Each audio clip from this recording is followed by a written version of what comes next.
What's going on, guys? Wing10 here, bringing you, as I said in my kind of update video, I said I was going to do a top 10 list.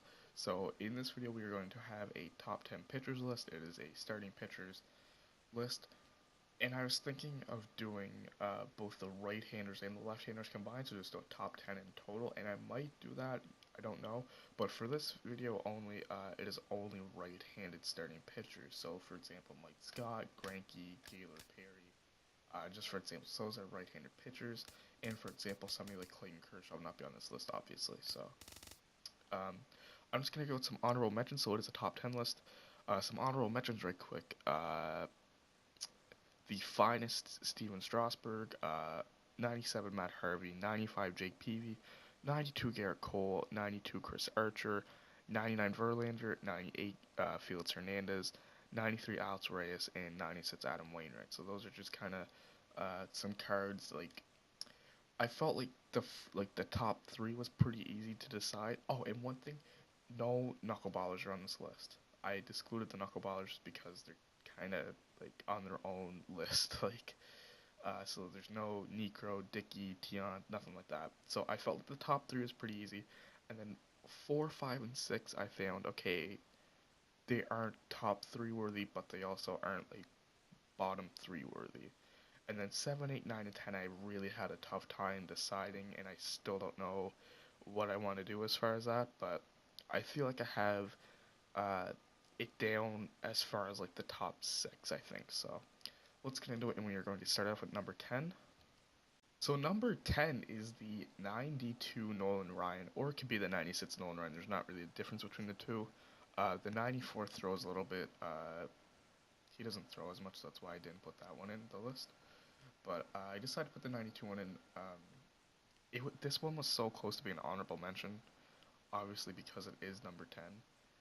But the reason why I did put it is because it really depends who you're facing with Nolan Ryan. Because obviously he has almost Matt's per nines for a starter, which is unreal. And he throws gas. Like, he can hit 102 with his fastball. He's kind of similar to Vita Blue, I would say. As far as like pitch repertoire and per nines go, and kind of like he's kind of deceptive like Vita. But it really depends who you're facing with Nolan, because if you can't pull a fastball or if you can't hit a fastball, they're gonna have trouble against Nolan, because you can still square things up against Nolan Ryan, and it just goes nowhere sometimes. Once again, guys, sorry if you hear my PS4 in the background, but it really depends who you're facing with Nolan, and I do really well with him, but if you're facing a top player and they're very patient, Nolan's not going to have a good time.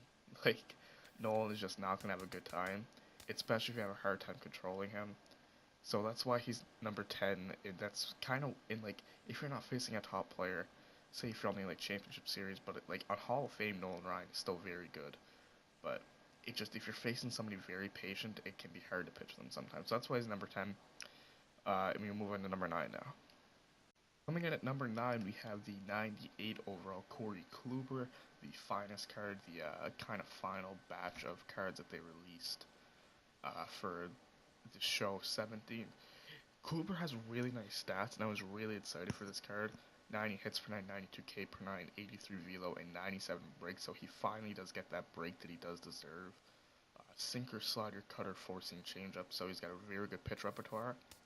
I just couldn't use this card. I know it's only 7 innings pitched, and maybe I should just give him another shot, but I just didn't do well with this card. But the reason why he's on this list is because 1, he has a sinker, 2, he has very good per 9s, and you can just mix it up so well with him. With Kluber, I didn't enjoy his live series. I didn't enjoy his flashback 96, so I have very high hopes for this one. So maybe I just gotta give it another shot. And I see a lot of top guys using him, and I faced him last night, and he was very hard to hit. If you can't lay off pitches, like this Kluber, like, he will pound the inside on you. Inside sinkers, cutters, sliders, like, you can just mix it up so well with him. So maybe I just gotta give him another shot. He's not the only sinker baller on this list. You will see a couple more sinker ballers, so he's not the only one, but I mean, he's only 30k. I might have to pick him back up just to try him out again. but he is number 9. That's the reason why I wanted to put this card higher, and I wanted to leave this card in the honorable mentions, but it's like, I gotta leave him in. I gotta put him in just because he has very good break, good per 9s, and he's got a sinker. So, moving on to number 8 is the first 99 we'll see on this list, and that is 99 overall Tim Lincecum that you get from the hardware program. This card is actually pretty easy to get as far as grind wise. I think I did him in like 4 hours. It was pretty easy. Lincecum, people are always hyped up for Lincecum, and it's nice to see that he could be making a return this year to the actual MLB. But I mean, Lincecum, he's never really going to change card wise. This was his best year, I'm pretty sure. 88 hits per 9, 91 K per 9, 87 velo, 99 break. Forcing changeup, 12 to 6 curve, slider, and sinker. He's got a very good pitch repertoire. The reason why this card isn't higher, he doesn't necessarily throw like 96 and above consistently, and if people don't start swinging at his changeup, he could be in trouble. But he's got great per 9s. He's got a great pitch selection at his head, and his sinker is actually kind of surprisingly good. Throw it down in the hands, the lefties down and in, it can kind of fool them a little bit because it kind of has a weird break. His fastball also has a lot of break on it too, so Timmy's definitely a solid card. The reason why I didn't put him higher is because I think like this and number 7, I don't know, like number 7, the reason why he's on this list, and so Timmy is number 8, excuse me, and I do very well with Timmy, and I really like Timmy. But there's just something about him. I don't know. Something about him sometimes, it just throws me off. So the reason why he's number 8 and not number 7 is because number 7, I'm going to get to him right now, is actually Noah Syndergaard.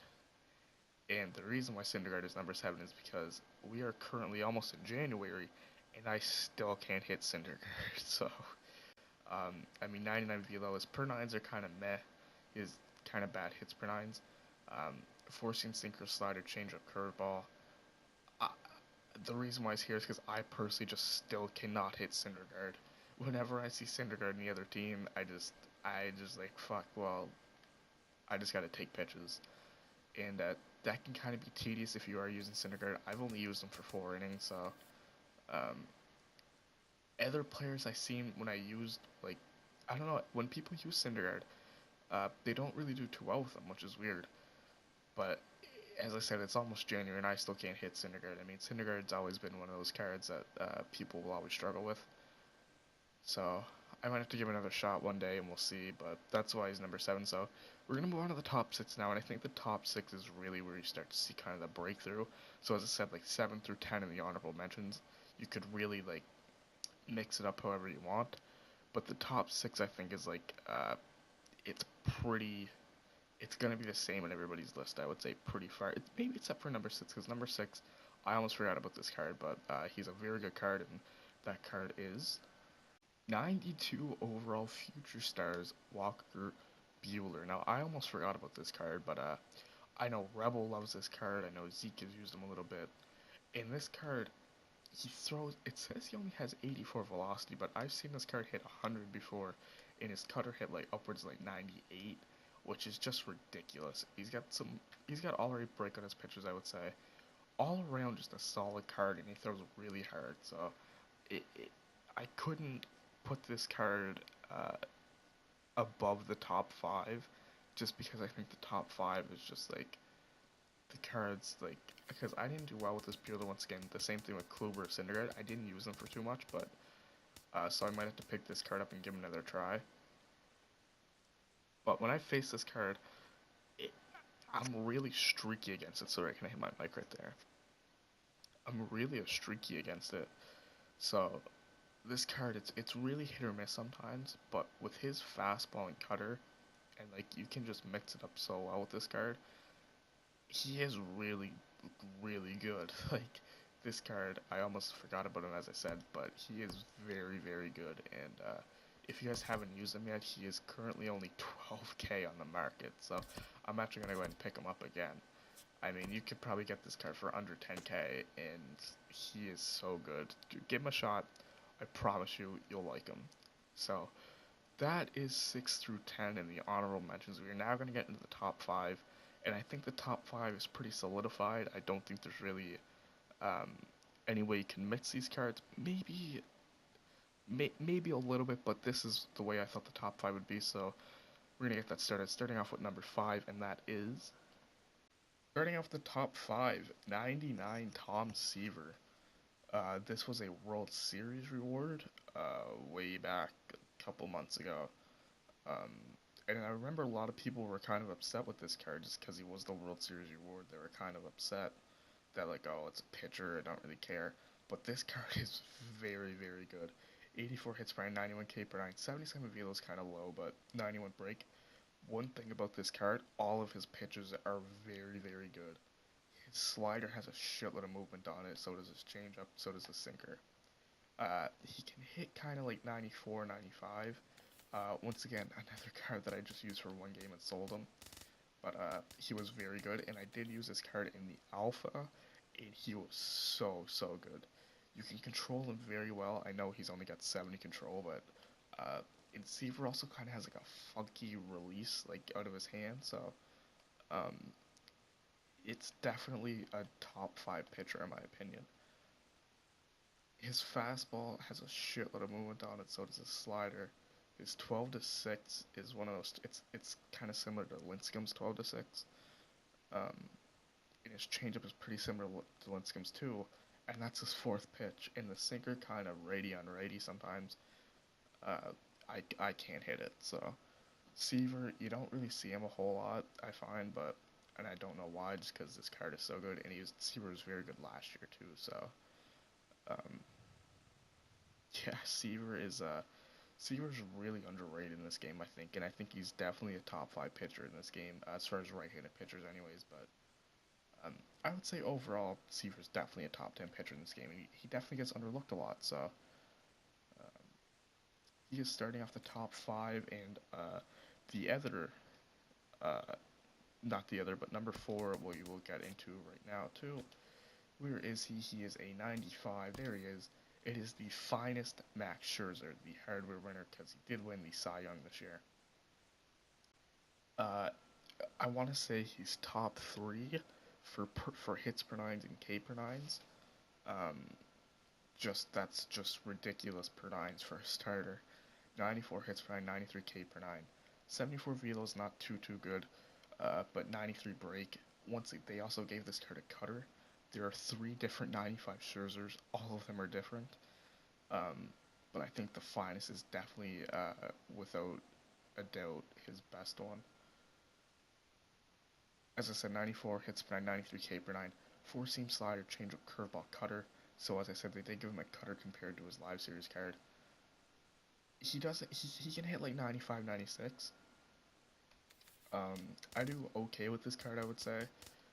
But once again, some of those games, are on All-Star. This card is definitely suited for Hall of Fame just because of his per 9s, and the PCI gets so small. I still love this card. His slider is just disgusting, and you can just mix it up so well with him. So I think without a doubt a top 5 pitcher in this game for sure. So now on to the top 3, and all of these top 3, these top 3 cards are just so good. They're just so good. So let's get into the top 3. On to the top 3 now. It is 95 overall Roy Oswalt. He's got a 4-seam sinker, 12-6 slider, and changeup. Oswalt also has a 93 that you can get from a program, and I believe that one has a better hits per 9. But this one has so much more velocity, and he's got a great repertoire.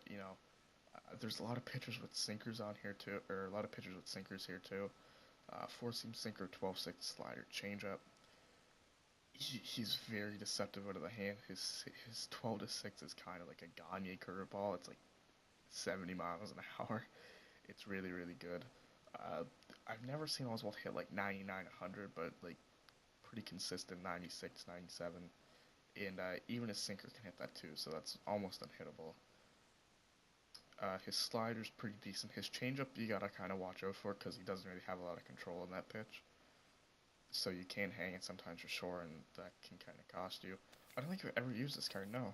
I don't even have Oswalt, but you don't need to use this card. You can just face him a couple times. I've faced him plenty of times, and I've always struggled against him. So definitely a top 3 pitcher. So we're gonna get into the top 2 now here, just right away. In number 2, it was so tough for me to do this. Number 1 and 2, I just sat there for like 10 minutes, like, okay, like, I just gotta make a decision. So number 2 is 99 Arrieta. 99 Arrieta. I believe he was an event card. So Arrieta, once again, another sinker baller. I don't need to say much about this card, just look at it. This card was very hyped up from the start, and he did not disappoint, that's for sure. Absolutely love this card. He's probably been one of my best pitchers since I got him. I just got him pretty recently ago, and he's just been so good. Sinker, slider, 12 sits, 4-seam changeup. His sinker just moves so much. You can just mix it up so well with him. Definitely a top card. He's pretty expensive, I would say, but it's kind of later on in the year. You should probably just have the stubs for him. I spent a lot of stubs on him. He's definitely worth it. You won't be disappointed. Now, the number 1 righty in this game, I don't know how loud my mic is, but the number 1 righty, he is on this page. It's another sinker baller. It's 99 Oral Hershiser.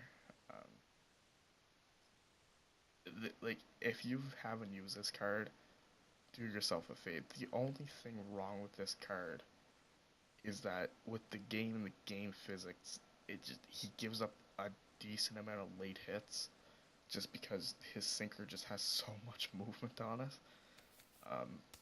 With this card, it's so good. I've only walked 2 batters with him. He's so good. He gets so much weak contact on the ball. 91 hits per 9, 79 K per 9.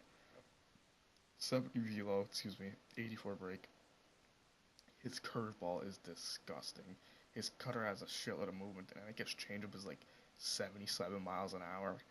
And his sinker, all the orals are really good. Even the 93 one wasn't terrible, but this one just takes the cake. This is by far, I think, him and Arrieta are number 1 and 2, but I think for sure oral just, whenever you face this card, you're just like, God fucking damn, I'm not getting a hit. Like, oral is really hard to hit. He also has a pretty nice wind-up, so he's pretty easy to use. But yeah, that is the first top 10 list. So next video is going to be the top 10 left-handed pitchers, which I'm excited for because I love using lefties in this game. And yeah, there's probably 1 or 2 on here that are definitely going to make the list just looking at this screen. So thank you guys for watching. Let me know what your top 10 list would be down in the comments below. Once again, thank you guys for watching. Be sure to drop a like, subscribe if you are new. We'll see you guys next video. Peace.